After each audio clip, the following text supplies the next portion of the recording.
Tal? ¿Qué ¿Cómo tal? estás, ¿Cómo Jessie? estás? Bien. Voy a hacer una noche linda. Vamos a hablar sobre el síndrome de intestino irritable. A ver, creo Sí, un que ya tema muy estamos. interesante, ¿eh? De hecho que nos Ujú. preguntan un montón y algo que vemos constantemente por diversas razones en el IMF, así que vamos a hablar un poquito sobre eso hoy día. Em, ¿Quieres esperar a que se conecten un poquito más de personas o Esperamos, vamos creo, un empezando? poquito y luego ya vamos para que no se pierdan de nada. Igual va a quedar grabado, pero de todas formas, para que puedan estar en vivo Sí, nos han siguiéndonos. dejado ahí unas preguntitas antes. Así que vamos a ir también respondiendo al final de que ya toquemos varios temas, ahí seguro que resolvemos varias dudas. Pero también pueden ir dejando en la cajita de preguntas, por ahí hay un símbolo en la pantalla de abajo, por si tienen alguna duda adicional, más que en el chat, si pueden dejarlo ahí para que sea un poquito más fácil y no tener que volver a subir. Sí, para poder encontrarlo con mayor facilidad. Sí, Bueno. bueno, empecemos, para no alargarla mucho. Ya, está bien, vamos a empezar. Entonces vamos a explicarles primero cómo se define el síndrome de intestino irritable, ¿ya?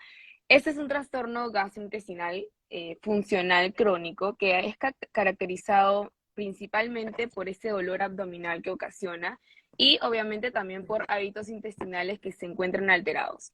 Hay síndrome de intestino irritable con predominancia a diarreas, hay otras con predominancias a estreñimiento y hay unas que también son mixtas, ¿no? Que pueden Ujú. tener de ambos. Entonces también ha sido explicado con mayor frecuencia como un trastorno también de cerebro-intestino, que es algo muy importante tomarlo en cuenta. Sí. Y esto es debido a esta interacción compleja que hay con el sistema gastrointestinal y también el sistema nervioso central que va a conducir a estos síntomas, ¿no? Estos síntomas no solo de dolor abdominal, sino distensión abdominal, flatulencias y otros, ¿ya? Y bueno, también podríamos ir respondiendo una de las preguntas, porque es parte de toda esta explicación. ¿Cómo es que pueden diagnosticar este síndrome de intestino irritable? Básicamente lo que dice la evidencia científica es que se utilizan unos criterios de Roma 4, así es como se llaman, que bueno, estos han venido actualizándose recientemente y Ujú. principalmente es, uno de los criterios es por el dolor abdominal que es recurrente, ¿ya? Y en promedio al menos tiene que presentar un día por semana en unos 3 meses, más o menos, ¿no? Y este dolor tiene que estar relacionado por lo menos con dos cosas. Uno puede ser la defecación, que puede mejorar el dolor o también empeorar el dolor abdominal. También Ujú. hay cambio en la frecuencia de las posiciones, puede ser más, puede ser menos, ¿no? Y también hay un cambio en la forma de las heces, o sea, la apariencia con la que van a presentar sus heces, ¿no? Entonces, eso principalmente para explicar cómo se define el síndrome de intestino irritable y cómo puede ser Ujú. diagnosticado. Sí, ahí para agregar a lo que has dicho, algo súper importante es que en realidad es un diagnóstico por descarte. O sea, no es que tú encajas en esos Claro. criterios y el doctor te va a decir, mira, tienes colon irritable. Es súper importante descartar otras patologías, como por ejemplo celiaquía, algún Ujú. tema por ahí de este, dispepsia funcional, y algunas otras patologías que sí se mezclan mucho la sintomatología del colon Sí. irritable. Entonces es algo Ujú. súper importante. Primero hay que hacer todos los estudios, porque al final el colon irritable es un tema más que nada funcional, porque Funcional, exacto. estructuralmente no se suele encontrar algo mal, por así decirlo, ¿no? Entre comillas. Ujú, ujú. Sí, tal cual. Y también dentro de este síndrome de intestino irritable existen algunas causas. A ver, cuéntanos un poquito cuáles pueden ser las causas de este síndrome. Sí, mira, es algo súper controversial el tema de las causas, pero sí definitivamente hay un tema ahí, por alguna razón se genera un problema en esa conexión entre el intestino y el cerebro, lo cual resulta en un intestino sumamente sensible, algo que Ujú. llamamos hipersensibilidad visceral. Por ende, tú quizá tienes la misma cantidad de gases, la misma cantidad de movimientos gastrointestinales que otra persona, solo que si tú tienes colon irritable, eres mucho más sensible que otras personas por esta mala comunicación entre el intestino y el cerebro. Esto se traduce en una respuesta exagerada a, por ejemplo, ciertos estímulos hormonales. Por ejemplo, a personas que tienen colon irritable, les viene la regla, les cambian un poquito las hormonas y se estimulan un montón y se le aumentan los dolores fuera de los cólicos menstruales. O también estímulos a ciertas comidas y bebidas, que eso también lo vamos a hablar un poquito más adelante, de los famosos FODMAPs, a ciertos medicamentos. Incluso los síntomas suelen empeorar si le sumamos cositas como un sueño deficiente o mucho estrés, ¿no? Justamente por esa conexión intestino-cerebro. En cuanto a causas, existen varios factores que pueden activarla, entre comillas, como por ejemplo, una de las que vemos más comunes es una enteritis o una infección estomacal. Sí, que post infección muchas personas no tenían ninguno de estos síntomas y luego desarrollan una suerte de colon irritable. Luego, sí, estrés crónico. Muchas personas sí desarrollan colon irritable con un estrés crónico y luego ya se mantienen un poquito más estos síntomas.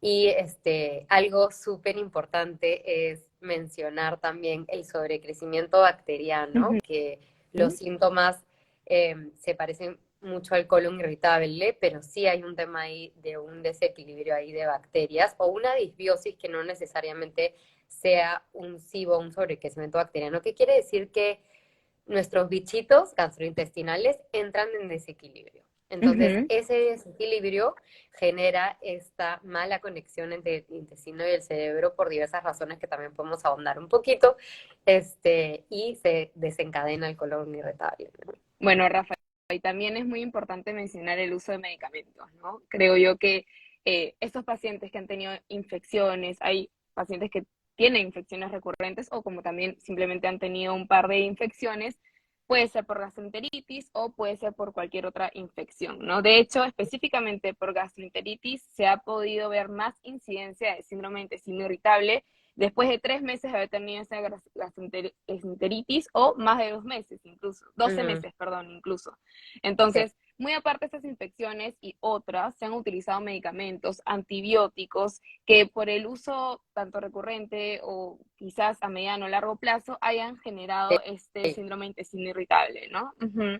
Entonces, sí, bueno, ahora y... que estamos hablando un poquito de la microbiota, quizá hablemos, Jessy, un poquito de, ya un poquito ahondando en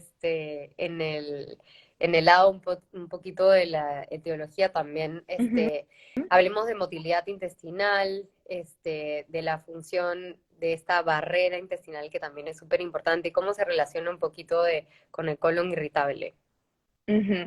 Bueno, de hecho, al presentar este síndrome de intestino irritable, por ejemplo, hay varios tipos de síndrome irritable que ya lo hemos conversado. Entonces, por ejemplo, si es que un paciente presenta síndrome de intestino irritable con predominancia a diarreas, estas diarreas también ocasionan lo que es la alteración de estas vellosidades intestinales, más motilidad intestinal, obviamente, y también, que responde a una de las preguntitas que nos habían dado, puede provocar finalmente una malabsorción de nutrientes, ¿no? Porque estamos dañando constantemente a las vellosidades intestinales.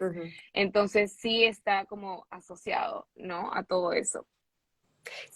Sí, en el lado de la microbiota también es algo importante. ¿Por qué hablamos tanto de la microbiota? Porque ciertas bacterias pueden regular también positivamente, son como entrenadores del sistema inmunológico, y se ha descubierto que ayudan a mantener esta barrera intestinal, que es una barrera protectora súper importante para que no se vayan, uno, no se irrite el tracto gastrointestinal, que solamente es una capita de células y una capa de moco, lo que lo separa ya del torrente sanguíneo. Entonces, sí protege del daño y luego también, justamente como su nombre lo dice, también es una barrera para que no entren toxinas, Virus, pedacitos de bacterias. comida, sí, bacterias y cositas que no deberían estar entrando por esa capa, porque luego van a pasar al torrente sanguíneo y van a causar inflamación. Entonces, al causar esa inflamación y esa irritación también a nivel pared gastrointestinal, también se va a perder la tolerancia a ciertos alimentos. Esto también puede generar en algunos casos ya más extremos, ya fuera de intolerancias, que solamente es algo más como a nivel sí sintomatológico, sí ya más daño, ¿no? Entonces puede ser alergias, se pueden generar alergias y ya reacciones mucho mayores fuera de solamente una simple intolerancia a un malestar, ¿no? Y que muchos pacientes siempre nos dicen en consulta, bueno, casi siempre es, pero ¿por qué si yo comía esto, o sea, un pedazo de pan antes todos los días, no me caía mal y ahora es como que me genera tanto malestar, ¿no? Entonces, bueno, es por este daño recurrente que se le va haciendo a nuestra pared intestinal, a nuestra barrera intestinal, ¿no? Ujú. Bueno, Listo. ¿Qué ahora más? quería comentar un poquito, justo te adelantaste con el tema del SIBO, que es el sobrecrecimiento bacteriano, y estos tipos de síndrome de intestino irritable que se ven divididos por algún motivo entre diarrea y estreñimiento. Este síndrome que predomina más que nada la diarrea, sí puede estar asociado a este crecimiento excesivo de las bacterias en el intestino delgado, que es el SIBO, ¿no? Y Ujú, que usualmente, como parte de diagnóstico, se pueden utilizar pruebas de hidrógeno en aliento para ver si es que es positivo, ¿no? Y por ujú, otro lado, el síndrome de intestino irritable, que tiene predominancia al estreñimiento, se puede asociar a los niveles elevados de las arqueas metanogénicas, que básicamente son bacterias, así hay que llamarlas, ¿no? Microorganismos que se van a elevar, sobre todo puede ser también por consumos de alimentos de metano, que ya lo vamos a hablar más adelante, y también se pueden diagnosticar con esta prueba de aliento de metano positiva, ¿no? Entonces, es así ujú. también como podemos dividir y saber cómo poder ahondar con cada tipo de síndrome de intestino irritable, ¿no? Eso nos permite a nosotros tratar la sintomatología más aguda y ver cómo podemos ayudar al paciente en el momento, Ujú. ¿no? Sí, algo importante ahí que has mencionado es como verán, como hay estos tres tipos de colon irritable y han sido gatillados por diferentes razones. Es muy importante, número uno, no autodiagnosticarse, como ya lo habíamos mencionado, y dos, sí individualizar. Es importante recalcar que no hay una, Dieta este, específica, un tratamiento sí, específico, ¿no? exacto. Hay que considerar con qué está viniendo el paciente, cuál es su historial, qué es lo que posiblemente gatilló ese colon irritable y probar distintas estrategias, ¿no? Que podemos ahondar un poquito más en eso, que sí nos habían preguntado sobre cómo se maneja un colon irritable. A muchas personas le llaman, tengo el estómago inflamado, Ujú, que ujú. inflamado, sí, es una palabra, hoy inflamación está de moda esa Por todos palabra, pero lados. muchas personas confunden un poco la definición de inflamación. Claro. Que de hecho sí puede, si hay un daño ahí y hay una desconexión, puede haber una inflamación por ahí crónica de bajo grado, pero en realidad esa inflamación que refieren es más esa distensión abdominal, esos Ujú. gases, esa De sensación de balonamiento, claro. malestar, Ujú. ¿no? Entonces, Jessy, cuéntame un poquito qué cositas podríamos hacer si te viene un paciente a consulta y te das cuenta que tiene colon irritable o viene diagnosticado con un colon irritable, ¿qué es lo primero que se te ocurre? Bueno, para iniciar como el tratamiento y viendo qué sintomatología presenta actualmente, lo que nosotros hacemos en consulta es remover ciertos alimentos, ¿no? Inicialmente, como remover ciertos alimentos que puedan producirle mucha flatulencia, muchos gases, ¿no? Eso es lo primero que tenemos que hacer Ujú, para evitar que obviamente se acentúe más la sintomatología, ¿no? ujú, Evitar obviamente lactosas, evitar o también aplicar lo que es la dieta de eliminación que venimos haciendo en el IMF, ujú, ¿no? La alimentación antiinflamatoria y sobre todo, pero eso puede ir viendo también de manera progresiva si es que se aplica de una vez la dieta baja en FODMAPs, ¿no? Sí, antes de ahondar un poquito en la dieta baja en FODMAPs, también quería mencionar que sí es una de las estrategias que un poquito más utilizamos. Ahorita lo vamos a explicar un poquito más, que son súper interesantes. Pero también hay algunas estrategias que se le dicen estrategias como de primera línea, que se pueden intentar también cuando una persona presenta estos síntomas de colon irritable, que no necesariamente tenemos que hacer una dieta baja en FODMAPs, quizá modificada, que es lo que solemos hacer, porque sí, al restringir FODMAPs, que muy son restrictiva.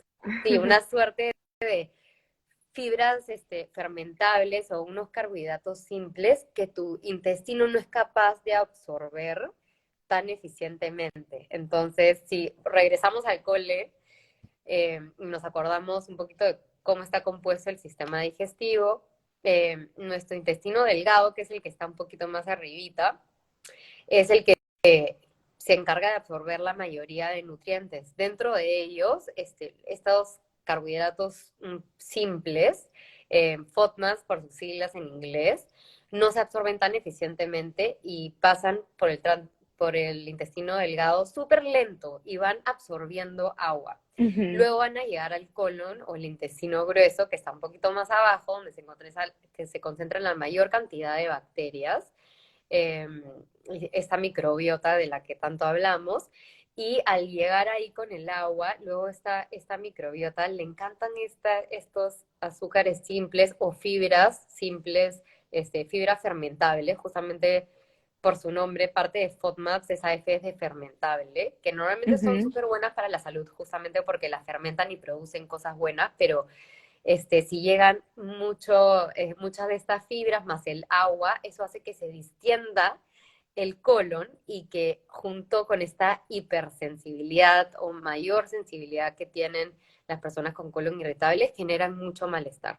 Es por eso que reduciendo los FODMAPs, y no para todo el mundo va a funcionar las mismas cosas, los mismos grupos de FODMAPs mejoran mucho la sintomatología. Bueno, y a la par también ir mejorando algunos otros hábitos de vida, ¿no? O sea, qué tanto mastica el paciente, por ejemplo, a nosotros nos parece súper importante. Yo lo llamo la predigestión, ¿no? Si no masticas bien, si no masticas muy bien los alimentos antes de deglutirlos, antes de pasarlos, probablemente vaya tu digestión a sufrirla un poquito más, ¿no? Entonces, eso es básico, La como digestión hábito de vida. efectivamente empieza en la boca, ¿no? No solamente es esta masticación, esta destrucción mecánica de los alimentos que va a ayudar, porque también por ende, tenemos después cuando lleguen al estómago, exacto. Sí, también tenemos enzimas que van rompiendo ciertos carbohidratos, ¿no? Entonces sí, Así es súper importante masticar, aparte para que saboree bien la comida. Eso es lo que nos ayuda a generar este bolo alimenticio para poder pasarlo, ¿no? Entonces,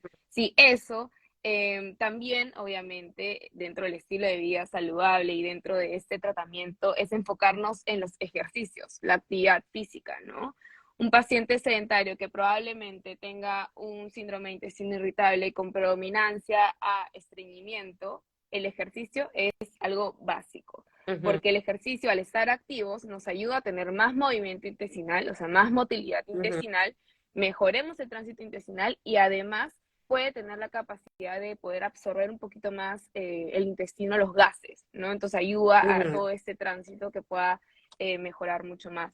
Entonces sí, parte de, digamos, vida saludable, hábito saludable, es también la actividad y mejora física. la conexión intestino-cerebro y la producción de ciertos neurotransmisores que también van a ayudar mucho con la sintomatología, incluso si es que tienes el colon irritable hacia diarreas, ¿no? Entonces no necesariamente tienes que sobreexigirte, porque sí, para algunas personas puede generar mayor estrés y detonar un poquito de síntomas, pero actividad física sí, de todas maneras está indicado.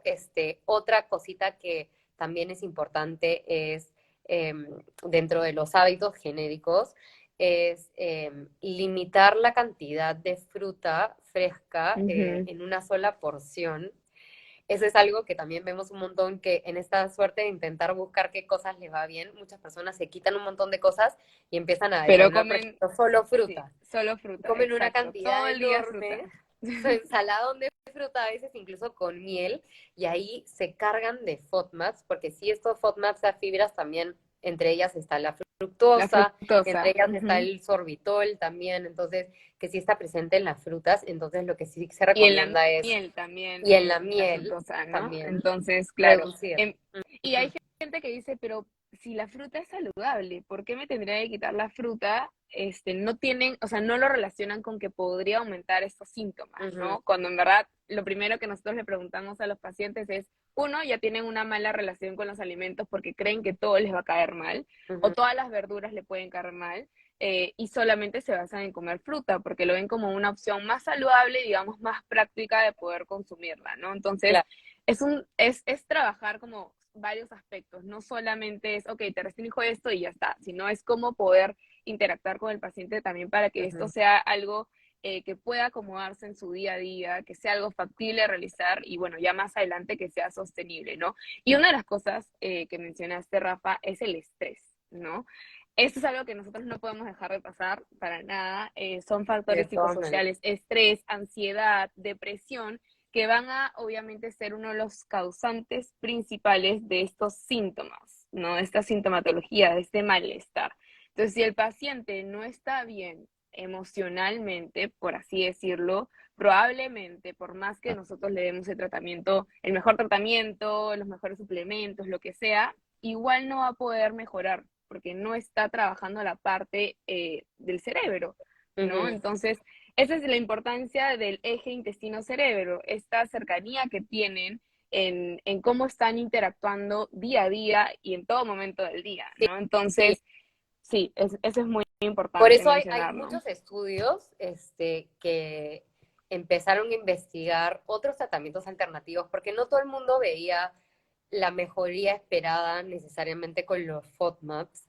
Entonces empezaron los que descubrieron los FODMAPs, que fueron los de la Universidad de Monash en Australia, Ujú, empezaron también a investigar un poquito el lado psicológico por esta conexión intestino-cerebro, que el cerebro y el intestino están conectados por una suerte de carretera que se llama el nervio vago. Entonces ujú, es demasiado importante tener eh, en cuenta terapias quizá que vayan específicamente targeteando esta conexión, ¿no? Entonces, ujú, enfoque psicológico con meditación, terapias ujú. psicológicas específicas, incluso algo que funciona muy bien, que yo no sé si tú alguna vez has tenido algún paciente que lo haya intentado, hasta ahora yo no he visto aquí en Perú, pero hipnoterapias.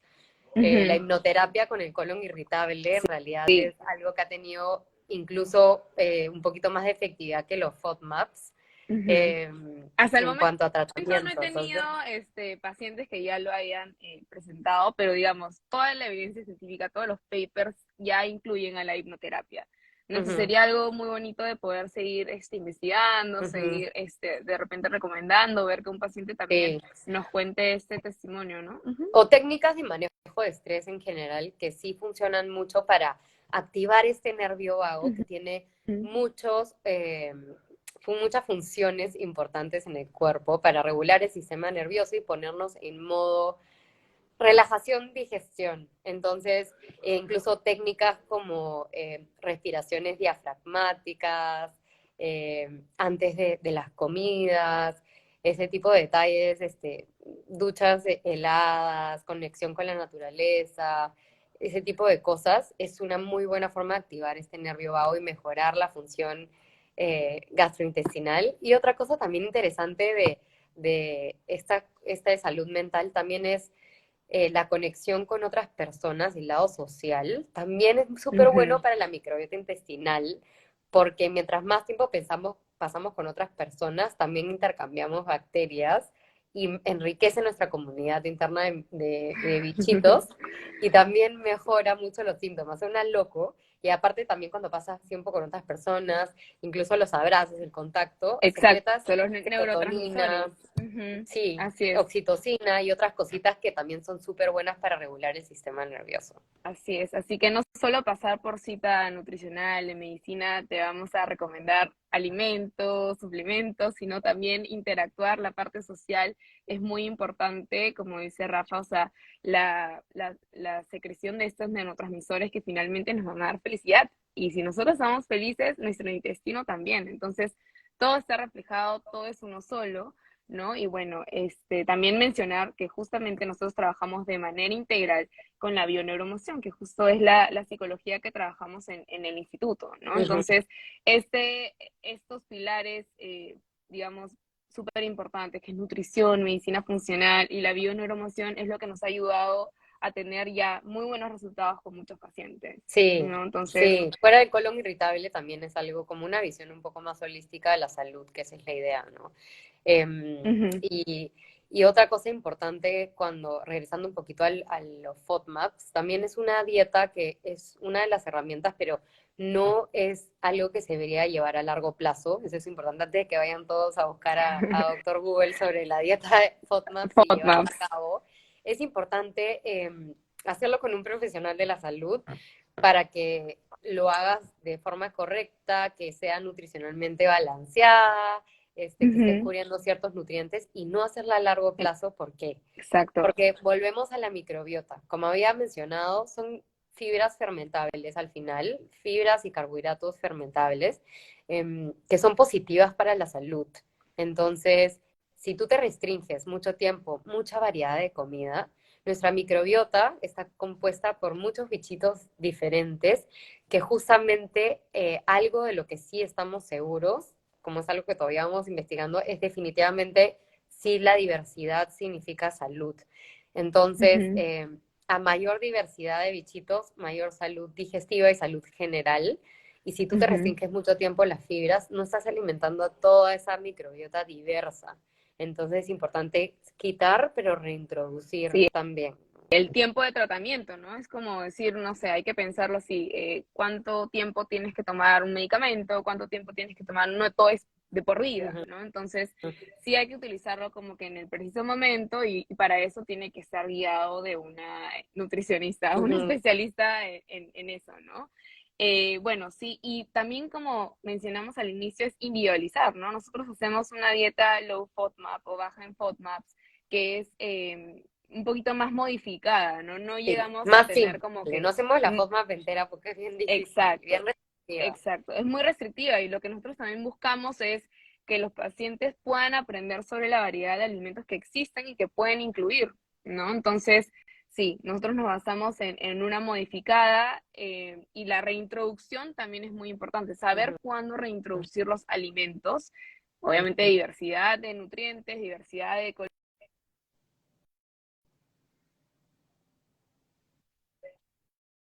uh -huh, uh -huh, para nosotros, saber cómo el paciente se siente. sí. Si se siente bien restringiendo tales alimentos, puede ir probando uno o dos nuevos alimentos por semana para ver cómo es que le está yendo, Uh ¿no? -huh, uh -huh, Siempre con sí. guía. Uh-huh. Y hay personas que sí les gusta un poquito más, una reintroducción un poquito más estructurada, y sí, una herramienta que me gusta mucho usar con personas que tienen colon irritable y en general trastornos digestivos es un diario, no solamente diario de síntomas y comidas, sino Uh-huh. también de sueño, deporte, idas al baño y estrés. Eso es algo muy importante, ¿no? Entonces, ahí te vas dando cuenta también cuáles son tus detonantes personales, que a veces no necesariamente es la comida. Y Claro, hablando porque de se centran plazos, solo en la comida, ¿no? O sea, no están viendo la importancia de que es estos múltiples factores de poder abordarlos en un mismo tiempo para poder ver estos cambios significativos, ¿no? uh-huh. Bueno, te corté. No, hablando de plazos, tenía ahí una pregunta que nos habían hecho Uh-huh. sobre enzimas digestivas y probióticos, si era recomendable tomarlos de por vida, y ahí podemos ahondar un poquito en, ya fuera del lado nutricional, a veces que nos apoyamos un poquito en ciertos suplementos. Bueno, las enzimas digestivas, para explicar un poquito, son justamente, nosotros secretamos enzimas, nuestro propio cuerpo las produce, pero a veces cuando hay ciertas alteraciones gastrointestinales, estas comienzan como a disminuir y necesitamos de externos para poder ayudarnos a la digestión. Entonces, estas enzimas que las podemos encontrar en cápsulas normalmente, las tomamos previo a los alimentos para que nos puedan ayudar como un plus a esta digestión y no sentir el malestar, porque muchas veces es también esta parte de indigestión que sienten los pacientes, ¿no? Y los probióticos, bueno, que ya los mencionamos hace un ratito también, son bacterias buenas, por así decirlo, las que nos van a ayudar a colonizar, a mejorar como que esta variedad y sobre todo cantidad de bacterias buenas que necesita nuestra microbiota, que es nuestro ecosistema, ¿no? Entonces es como que plantar más arbolitos en nuestro bosque, ¿no? Entonces de eso se trata, de diversidad y cantidad, ¿no? Entonces es para explicar un poquito de qué se trata cada uno, ¿no? Entonces en estos pacientes sí solemos recomendar enzimas, probióticos, siempre cuando lo meriten, ¿no? Como parte de la terapéutica y ellos mismos se dan cuenta que les ayuda a aliviar mucho la sintomatología. Claro que no es como mágico, ¿no? No es la enzima y el probiótico son mágicos, entonces los voy a tomar y me van a ayudar. No, sino son de varios factores, como hemos venido hablando, que nos van a ayudar a aliviar este malestar, ¿no? Claro, es el arte de prescribir, como dice Marco y como dice Roberto, que se ha quedado conmigo, que sí, al final sí es una práctica súper importante de saber qué le conviene, en qué momento a cada paciente, ¿no? Entonces, sí, por ejemplo, las enzimas digestivas, los prebióticos y una dieta baja en FODMAPs te pueden ayudar mucho en el momento, pero no son estrategias que se deberían tener a largo plazo de por vida necesariamente, ¿no? O sea, tomar enzimas y probióticos, hasta ahora se ha visto que es seguro a largo plazo. Algunas personas necesitan cursos más largos, algunas personas necesitan repeticiones de ciertas cositas. La vida moderna en general a veces nos genera también de nuevo disbiosis recurrentes, frecuentes, estamos Así es. y bajo estrés mucho mayor al que quizá tenían nuestros ancestros, estamos expuestos mucho más a procesados, a disruptores de la microbiota en general, mal sueño, entonces por ahí puedo hacer cursos de probióticos, puede ser, pero no es que los tienes que tomar constantemente para toda tu vida. Algo súper importante para una microbiota saludable, no solamente es el tema así de suplementos, sino son los prebióticos, que como su nombre lo dice, previda, que son estas fibras que los van a alimentar. Entonces es Es la importante comidita sentar de los las bases. probióticos. Sí, sentar las bases de unos buenos hábitos de vida, una buena nutrición, que dicho sea el paso, también en las comidas se encuentran enzimas digestivas. Entonces, si comemos comida fresca, comida viva, colores, también es un soporte adicional para nuestra digestión.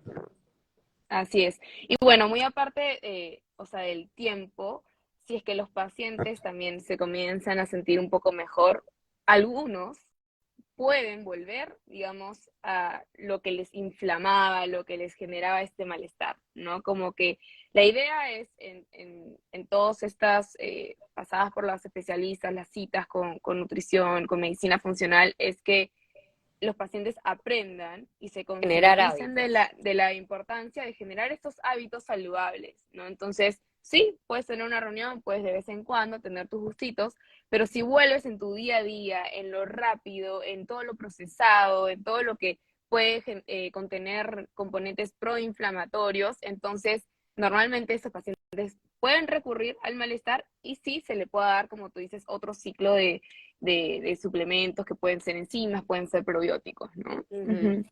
Sí, ahí justamente también una pregunta interesante que nos hicieron era si era posible curar el síndrome de colon irritable. Entonces, curar es una palabra bien específica porque no es que sea una enfermedad per se, pero sí lo podemos llevar a remisión, restableciendo esta conexión intestino-cerebro que habíamos mencionado, mejorando la microbiota, reduciendo la permeabilidad gastrointestinal con diversas estrategias que también hemos mencionado, que siempre nos preguntan sobre la permeabilidad, mejorando la motilidad gastrointestinal también, que son estos movimientos gastrointestinales que son súper importantes para una buena digestión, para no solamente digerir bien los alimentos, sino también que tracto gastrointestinal se pueda reparar y recuperar. Y la función del sistema inmunológico, que viene muy ligado a la microbiota, a la Sí. absorción de nutrientes. Ujú. Entonces, la respuesta, si te tengo que dar algo así simple, es que sí se puede curar, entre comillas, pero también se puede regresar bien rápido si es que regresas, como dice Ujú. Jessica, a tus hábitos. Hay algunas personas que sí tienen la suerte de que no se les, nunca jamás regresan al punto cero, pero por ahí pueden haber algunos pequeños Bajones, unas relapsos de caídas. síntomas, ¿no? Sí, pero bueno, de eso depende la sostenibilidad que tú tengas, ¿no? Y qué tanta afinidad hayas tenido con el tratamiento, digamos, también la motivación, el compromiso que tú tienes para poder hacerlo de manera sostenible, ¿no? Entonces, eso es muy importante para ver si es que, como tú lo llamaste, estamos en estado de remisión o no, ¿no? Ujú. Entonces, es muy importante ser conscientes sobre todo eso, ¿no? Sí. Otra pregunta que nos hicieron era si había alguna relación entre gastritis, la famosa gastritis, con el síndrome de intestino irritable. Ujú. Bueno, sí, todo tiene que ver, todo está relacionado.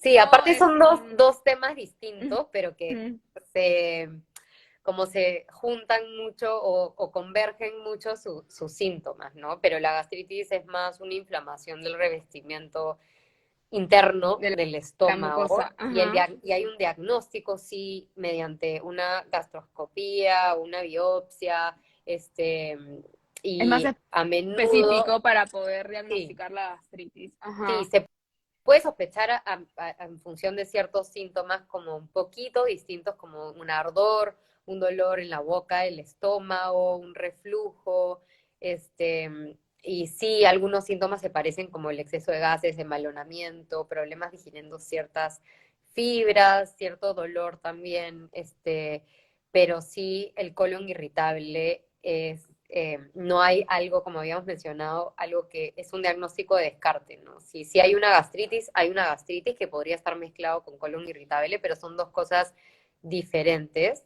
Es importante sanar esa inflamación de la gastritis Sí, y una probable y hay disbiosis. pacientes que presentan ambos, ¿no, Rafa? O Ujú, sea, hemos tenido muchos pacientes que tienen tanto gastritis como síndrome de intestino irritable, entonces sí. se confunde un poquito, sí tienen que ver de todas maneras porque hay sintomatología, hay inflamación previa, ¿no? Entonces, si es que no cuidamos, no sé, tenemos gastritis y además tenemos demasiado estrés, ansiedad, tenemos otros factores que hemos conversado, porque es multifactorial el síndrome de intestino irritable, entonces que pueda generar este síndrome de intestino irritable, ¿no? Entonces Ujú, hay que evaluar bien, pero son dos cosas totalmente distintas. Ujú.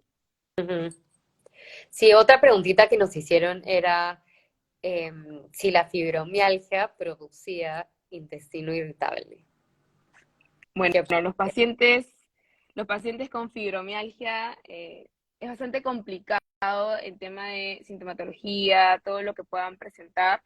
Sí puede estar asociado también, porque es la parte psicosocial, o sea, el estrés, ansiedad, depresión que puedan estar presentando estos pacientes. Pero como decimos, igual son dos condiciones, dos patologías Mm, distintas, pero sí pueden tener lo mismo que la gastritis, ¿no? sí. Pueden estar asociados o también pueden, ¿cómo se dice?, encontrarse ambas en un Ujú. mismo paciente, ¿no? Sí, tienen Dependiendo de todos estos características factores. Ujú. clínicas comunes y de hecho tienen algo también ahí asociado, sí definitivamente hay una disfunción mitocondrial. Ujú. Que la mitocondria es la batería de la célula.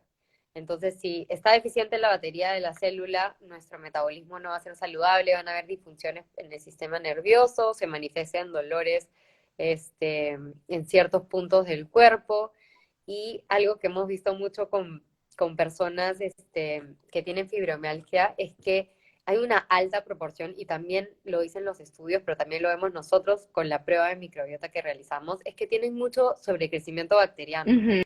Entonces, esa disbiosis o ese desequilibrio de bichitos, en este caso es un sobrecrecimiento a nivel intestino delgado, también va a generar síntomas de colon irritable y también mala digestión, permeabilidad, empeorar los dolores. Entonces, sí hay una mayor correlación y en pacientes con fibromialgia también se ha visto una correlación entre mayor cantidad de gases producidos y peor presentación de síntomas de dolor, ¿no? Entonces, Y también, Rafa, es la afinidad que tienen estos pacientes por los alimentos que van a consumir, ¿no? Y justamente recae en que muchos de estos pacientes consumen alimentos altos en FODMAPs, muchos carbohidratos simples también. sí. Entonces, este desbalance, pueda llamarse energético o ese desbalance en cuanto a nutrientes, también puede provocar la sintomatología, ¿no? Ujú. Entonces, Quizá podemos, es de cuéntanos valor. un poquito, Jessy, qué son, o dónde podemos encontrar los FODMAPs, ¿no? Para dar Ujú. unos ejemplos para que la gente quizá vaya haciendo clic en algunas Sí, cositas pero primero específicas. para aclarar que no todo lo que vayamos a googlear o buscar de cuáles son los FODMAP, no todos se alinean, ¿no? Porque Mm, depende mucho de la cantidad que claro, puedan tener en ciertos alimentos. Entonces no sí. es como que por regla, no esto, sino Ujú, es ver la cantidad y la porción en la que se ujú, va a consumir claro. esos alimentos, ¿no? Pero Y que no hacen principalmente, daño, eso es importante. exacto, Que no hacen exacto. daño, que te den Ujú, gases no quiere decir que te inflamen. Una ujú, inflamación es distinto a que ujú. te genere esos síntomas. Inflamación ya es Una algo que, respuesta, ¿no? sí, una Ajá, respuesta así es. inmunológica. Ujú. Así es que se desencadenan ciertos componentes, ¿no? Que sean proinflamatorios. Entonces, Ujú, esa es la cascada que genera la inflamación. Pero bueno, principalmente lo clasificamos según grupos de alimentos, ¿no? Y en verduras, por ejemplo, los principales son las crucíferas, ¿no? cebolla y ajo. Brócoli, coliflor, cebolla y ajo. Claro, nuestra típica pregunta es, ¿qué tal toleras el ajo? ¿Qué tal toleras la Sí, cebolla? ¿No? Los lastimosamente la guisos. comida peruana es Es todos full nuestros FODMAP. sofritos o guisos. Sí, pero Sí. tampoco es imposible poder hacer preparaciones sin esas. No es que dependemos del ajo y de la cebolla por siempre, no. Hay maneras, hay otras formas de preparaciones que Ujú. nosotros, de hecho, las ayudamos a poder implementarlas en nuestro día a día para seguir comiendo rico, porque tampoco es, entonces si no puedo comer ajo y cebolla, voy a comer sancochado, hervido, a la plancha, ¿no? Como que algo Sí. muy monótono que Sí, obviamente genera aburrimiento. y Entonces, un tip adicional es, por ejemplo, la cebollita china, la parte verde, es baja en baja en FODMAPs. FODMAP. También puedes infusionar el aceite de oliva con un poco de ajo o de Ujú. cebolla y luego retirar las partes para que no se pasen las fibras, pero les queda el saborcito. Entonces, por ahí si te mueres de ganas, hay formas y a veces no se los quitamos al 100% a los pacientes, a veces simplemente con mejorar algunas de estas estrategias de primera línea y mejorando la calidad de su alimentación, dándole algún soporte adicional con suplementos, este, y manejando algunas cositas individuales. Igual, por ejemplo, pueden comer algo de guisos, Ujú. en preparaciones puntuales, ese tipo de cositas, ¿no? O por último, también, Rafa, es limitar la frecuencia de consumo, o sea, no necesariamente prohibir o sacarlos de por sí de la alimentación, sino es limitar la frecuencia de consumo. Por ejemplo, la palta también se considera alta en FODMAP. Entonces Sí, hay gente que dice, pero la, no puede la ser, amada falta. yo como palta todo el día, no es como mañana, tarde y noche palta. Sí. Entonces, claro, me quitaron las frutas, ahora lo sustituyo con palta, ¿no? Entonces también hay que ver el balance. Si este paciente, y individualizarlo, ¿no? Si este paciente no presenta sintomatología, no presenta malestar al comer la palta, ok, podemos limitar o bajarle la frecuencia de consumo, no necesariamente quitarla, ¿no? Y eso Ujú. ya la vamos a ir evaluando según también qué tanta diversidad coma este paciente. Eso lo vamos evaluando ya más específico, ¿no? Entonces la palta, sí, lamentablemente es alta en FODMAPs, las coles de Bruselas Sí, también, el apio, el los poro, champiñones. los champiñones, que también lo usamos full en estos omelets o Sí. ensaladitas, soufflés, ¿no? Sí, Entonces, esos que sí. hemos mencionado son de los que solemos retirar como a primera instancia porque los FODMAPs son grupos de distintos grupos clasificados, eh, y luego si nosotros nos fijamos en ese grupo que hemos mencionado, suelen tener varios grupos mezclados, ¿no? Varios grupos de Ujú. FODMAPs, esos alimentos. Entonces, esos son los que intentamos probar como manera inicial y luego hay otros que también contienen FODMAPs, pero hasta En ciertas menor porciones. cantidad, Entonces, así es. ahí vamos Ajá. probando. Hay personas que sí ya conocen muy bien o de acuerdo a las preguntas que les hacemos vamos identificando. Ujú. Por ejemplo, otra cosa es los fructanos. ¿Qué son los fructanos? También es otro tipo de FODMAPs que suelen estar también coincidentemente en los granos que contienen gluten. Entonces también nosotros a veces al retirar el gluten estamos retirando fructanos. Ujú. Entonces el paciente también mejora La muchísimo porque sintomatología. aparte del Ujú. gluten, claro, están estos FODMAPs, ¿no? Así Entonces ahí es. nos ayuda un montón. La lactosa es otro FODMAP, es de los principales, que un tercio de la población mundial casi es intolerante a la lactosa. Eh, Ujú. entonces, ese es del par de cositas que también vamos probando generalmente. Claro, hay frutos secos que también contienen FODMAPs, o son altos en FODMAPs, los cashews, las pecanas también, ¿no? Hay que ver la cantidad, porque hay hasta Los cierta cantidad que pistachos y los también, los cashews pistachos también, principalmente, sí. ajá. Sí, porque las pecanas puede ser hasta cierta cantidad.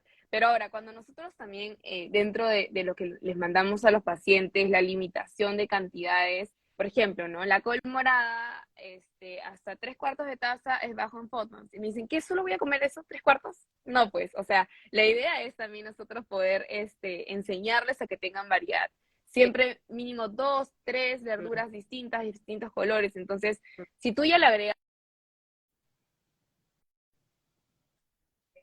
no necesariamente te vas a restringir en solo esa cantidad Ujú. que estamos indicando, ¿no? Sí, Entonces, ahí también es como el paciente puede variar de lo que le estamos presentando. sí, No es que, siempre voy yo- a comer sí, la lechuga que baja en FODMAPs, ¿no? Entonces, no.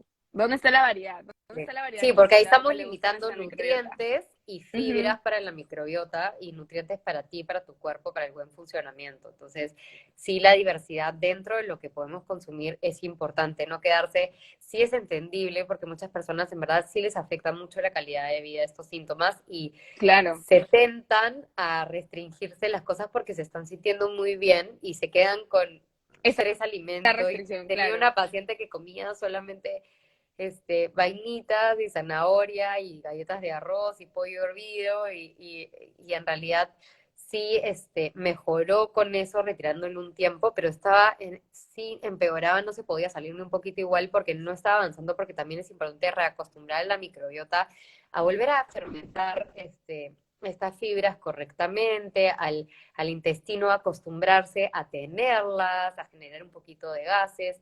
Tener algo de gases es normal, es Ujú. parte de nuestra fisiología. Si no tuvieras jamás nunca gases, ahí yo te diría, creo que podrías tener un problema, porque sí, esos gases es parte de la fermentación de estas fibras, ¿no? Que a Pero cambio la también microbiota está haciendo cosas buenas, ¿no? todo lo contrario es cuando las personas normalizan tener demasiados gases, ¿no? Sí, Entonces hay también. como de los dos que podemos encontrar. No hay que ni normalizar ni tampoco sentir como que, ¿no? Es todo lo Claro, no contrario. deberían ser unos gases que estés constantemente teniendo gases, que tengas una distensión abdominal incómoda, El ese dolor tipo de también, los cosas, ¿no? cólicos que puedan Olorosos, provocar. Ujú. sí, no deberían Sí, así ser es. olorosos tampoco. Entonces, ahí sí tener un balance, un equilibrio, sí es demasiado importante.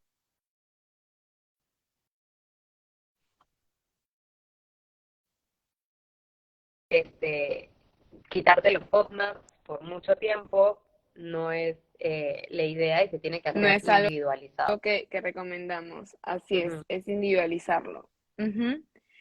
Bueno, hay frutas que también son altas en FODMAPs, ¿no? La que más se conoce, y creo que los pacientes también lo reconocen, es la manzana. Me dicen, la La manzana manzana y me la llena de pera, sí, gases, ¿no? La sí. manzana me llena de gases, es la típica. Y solo como se quitan la manzana y comen las demás frutas. Ujú. Entonces, tampoco es la idea, ¿no? Y por eso es que nosotros estamos especificando cuáles podrían comerse, digamos, sin temor alguno, porque eso es lo que también trabajamos en estos pacientes, ¿no? El temor que sienten. Y Ujú. muchos de estos pacientes, y bueno, la mayoría, en verdad, es que vemos que vienen bajos de peso, ¿no? La pérdida de peso que han tenido durante todo este tiempo que han presentado los síntomas, el malestar, es bastante, Ujú. ¿no? Y también consumiendo 3 tipos de alimentos que tú mencionaste y solamente eso nos puede provocar también un déficit de nutrientes. Ujú, Entonces, uno, que ahí hayamos tenido una alteración, una malabsorción de nutrientes por todos estos episodios de diarrea, sintomatología, malestar, inflamación, ¿no? También está, digamos, esta restricción que el paciente ya tiene. Lo ha interiorizado tanto que es su ley de vida. O sea, solamente va a comer eso porque es lo único que no le cae mal y no es capaz de probar otra cosa por el temor que presentan, ¿no? ujú. Entonces, es algo que también tenemos que trabajar a la par con bioneuromoción, ¿no? Sí. Trabajar el tema Sí, y emocional. recordemos esa conexión intestino-cerebro, eso es súper Ajá, importante. Cuando tú estás a punto de comer una comida, por ejemplo, la tienes al frente y ya desde antes están viniendo a ti pensamientos negativos sobre la comida, estás así afectando es. esa conexión intestino-cerebro. Tu cerebro literalmente, y esto está comprobado, le Ujú. va a mandar señales de distrés, de estrés, mediante mensajeros por esta suerte de carretera al intestino, que está lleno de terminaciones nerviosas, y el intestino podemos llamarle una suerte de, es el escenario de nuestras emociones. Ujú. Entonces, si tú de por sí ya estás generando ese estrés mediante pensamientos negativos hacia la comida, definitivamente te va a desencadenar Es una síntomas. predisposición a sentirlo, ¿no? Como que a que te cayó mal. Pero me dicen, no, pero es que sí me cayó mal. Pero por supuesto que te va a caer mal, porque estás como ya prácticamente orientando que te va a caer mal, ¿no? Al momento de Claro, ingerirlo. literalmente Entonces, vas a somatizarlo. El cuerpo sí somatiza mucho ujú, estas cosas, ¿no? Entonces sí es importante trabajar estos pensamientos que, de nuevo, no los estamos culpando. Es normal cuando has venido con mucho tiempo con síntomas y también la frustración de que no te ujú, encuentran nada, porque recordemos que es un claro. diagnóstico de descarte, y obviamente ya tu cerebro se ha acostumbrado a crear ciertos patrones de pensamiento negativos hacia ciertos alimentos. Entonces, es normal sentir cierto temor, es normal a veces tener ciertos pensamientos negativos, pero lo importante es identificarlo y hacer algo al Claro, respecto que lo para puedan que esos trabajar. pensamientos Ujú, sí no se manifiesten en sí un estrés físico que luego sí te va a gatillar estos síntomas, ¿no? así es. ¿Qué otras preguntitas tenemos, Rafa? Por ahí nos habían preguntado en el chat si un helicobacter avanzado o no bien curado puede pasar a volverse un intestino irritable. Bueno, igual, ¿no? O sea, el Helicobacter está relacionado con la gastritis, que ya lo hemos venido conversando Es el previamente, mismo ¿no? principio, Entonces, sí. es el mismo principio, ¿no? Que Sí, puede estar, un son helicobacter se distintos, parece. pero sí, Se ajá, puede exacto. parecer a los síntomas por una gastritis.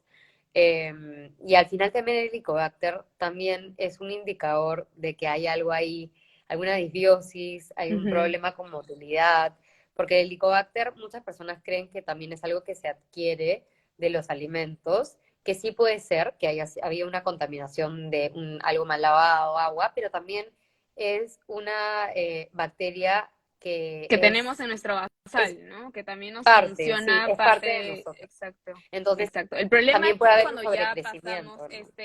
este basal, cuando ya pasamos, digamos, de estos rangos, ya pueden generar un daño, ¿no? Ujú. Ujú. ¿Qué otra preguntita por A ahí ver, teníamos? ¿qué otra Nos habían pregunta? dicho, padecer síndrome del intestino irritable significa que no absorbo bien los nutrientes. Bueno, es lo que mencionamos al inicio, ¿no? El síndrome de intestino irritable sí puede dañar nuestro epitelio intestinal, puede dañar la capacidad absortiva. Entonces, sí, está asociado. Y es como lo hemos venido comentando, hay pacientes que bajan mucho de peso y eso es como que lo primero que podemos notar de una mala absorción, ¿no? Tanto puede ser por mala absorción o también puede ser por limitación de cantidades energéticas o de alimentos que vaya a consumir el paciente.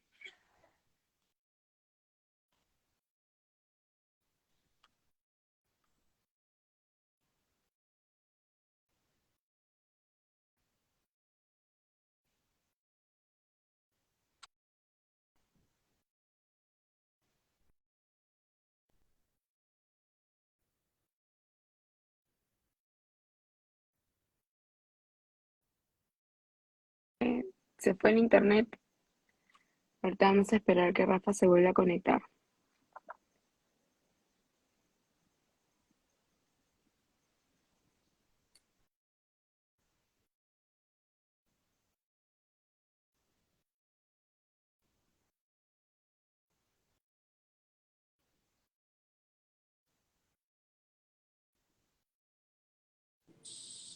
Uy, te perdí por ahí. Sí, no sé si era mi internet o el tuyo.